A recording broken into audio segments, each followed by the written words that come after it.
Santapan Harian Sabtu, 11 Februari 2023. Inilah program Santapan Harian, sebuah program yang mengajak Anda menelusuri isi Alkitab, agar Anda menemukan makna firman Tuhan sesuai dengan konteksnya.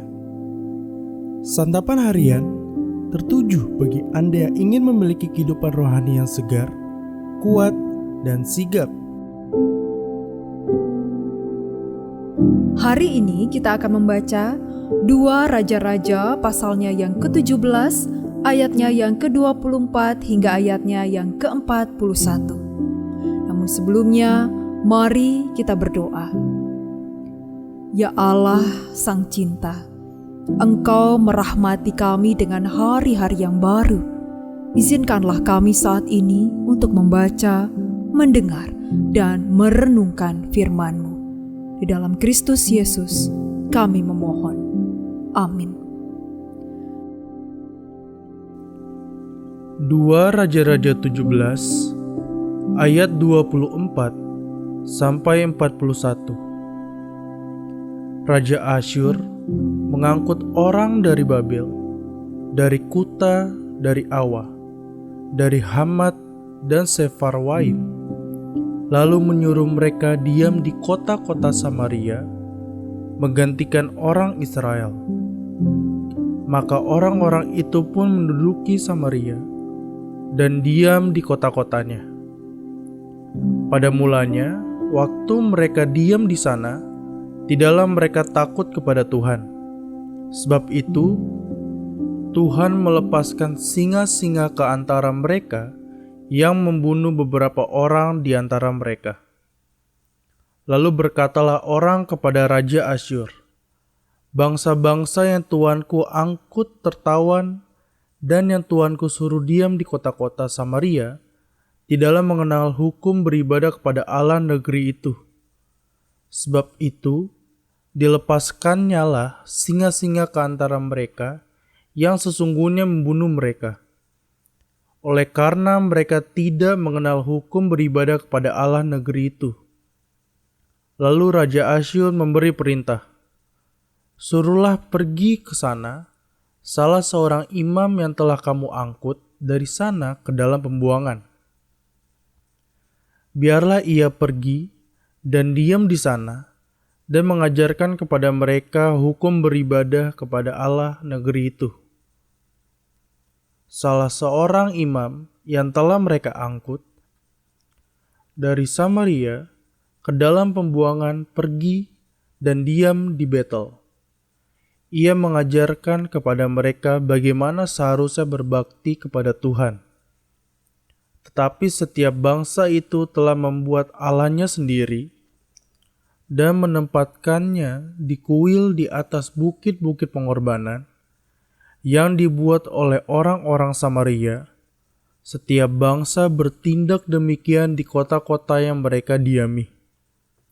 Orang-orang Babel membuat patung Sukot Benot. Orang-orang Kuta membuat patung Nergal. Orang-orang Hamat membuat patung Asimah. Dan orang-orang Awa membuat patung Nibhas dan Tartak. Orang-orang Sefarwaim membakar anak-anak mereka sebagai korban bagi Adramelek dan Anamelek, para allah di Sefarwaim. Di samping itu, mereka berbakti kepada Tuhan dan mengangkat dari kalangan mereka imam untuk bukit-bukit pengorbanan. Maka orang-orang inilah yang melakukan ibadah bagi mereka di kuil di atas bukit-bukit pengorbanan itu. Mereka berbakti kepada Tuhan, tetapi dalam pada itu, mereka beribadah kepada Allah mereka sesuai dengan adat bangsa-bangsa yang dari antaranya mereka diangkut tertawan. Sampai hari ini, mereka berbuat sesuai dengan adat yang dahulu. mereka tidak berbakti kepada Tuhan dan tidak berbuat sesuai dengan ketetapan hukum, undang-undang, dan perintah yang diperintahkan Tuhan kepada anak-anak Yakub yang telah dinamainya Israel. Tuhan telah mengadakan perjanjian dengan mereka dan memberi perintah kepada mereka. Janganlah berbakti kepada Allah lain. Janganlah sujud menyembah kepadanya. Janganlah beribadah kepadanya. Dan janganlah mempersembahkan korban kepadanya.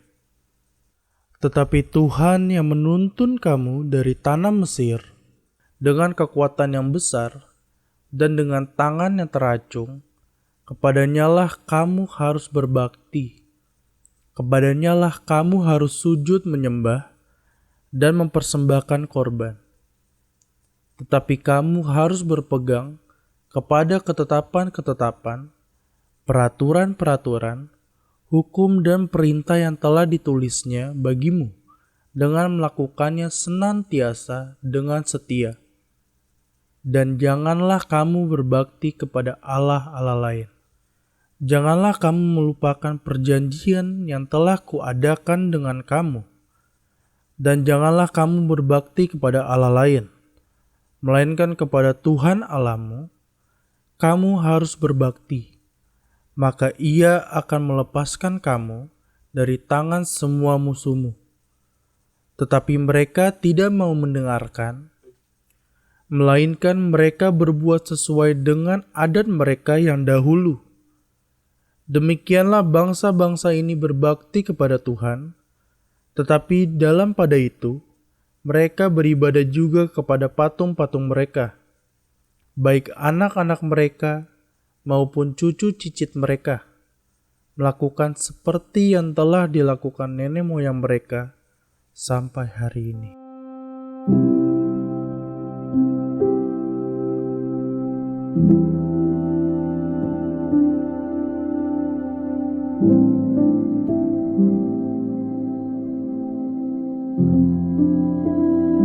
Sahabat Santapan Harian, identitas diri adalah dokumen yang sangat penting dimiliki oleh seseorang karena dokumen itu menjadi petunjuk keberadaan pribadi tersebut di dunia ini. Tetapi bagaimana jika identitas itu menjadi rancu? Perikop kita berbicara tentang orang-orang Samaria yang dipindahkan untuk menempati daerah orang Israel. Mereka menolak untuk mengikuti pola penyembahan kepada Tuhan Allah. Raja Asyur membuang orang-orang Israel dari kerajaan utara ke daerah orang Madai. Daerah orang Israel kemudian diisi oleh bangsa-bangsa dari daerah Babel dan sekitarnya. Sekalipun orang-orang ini diam di daerah Israel, mereka menolak menyembah Tuhan Allah. Mereka mempertahankan ilah-ilah mereka sendiri dan bahkan melakukan persembahan kurban anak manusia. Tindakan ini mempengaruhi sisa-sisa orang Israel yang masih ada di sana untuk ikut menyembah ilah baru itu sambil tetap menyembah Tuhan. Dengan sengaja mereka mengingkari perjanjian mereka dengan Tuhan Allah dan mereka mengajarkan pola pikir dan pola hidup sinkretis ini kepada anak cucu cicit mereka. Mengapa mereka mengalami krisis identitas yang sedemikian parah? Karena mereka mengikuti bangsa-bangsa yang ada di sekitar mereka.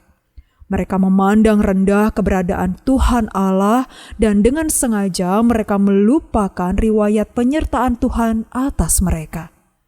Mereka juga mengabaikan hukum-hukum Allah dan menggantinya dengan keinginan hati mereka sendiri. Sebagai akibatnya, nilai moral mereka tergerus menjadi tidak lebih baik daripada bangsa sekitar, dan mereka tidak lagi mengalami kuasa karya Allah dalam hidup mereka. Manusia ada karena Allah yang menciptakan. Karena itu, hakikat kebahagiaan sejati hanya dapat ditemukan di dalam Allah Sang Pencipta.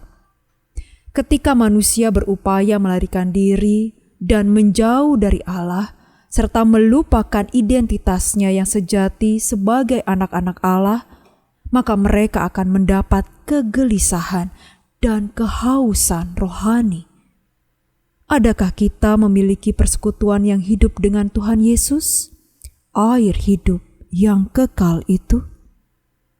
Mari kita berdoa. Ya Allah, tolong kami untuk hidup sesuai dengan identitas utama kami, yaitu sebagai anak-Mu. Tolong kami untuk menjalani hidup dipimpin Roh-Mu, agar kami bisa membagikan kasih dan pengharapan-Mu kepada sesama.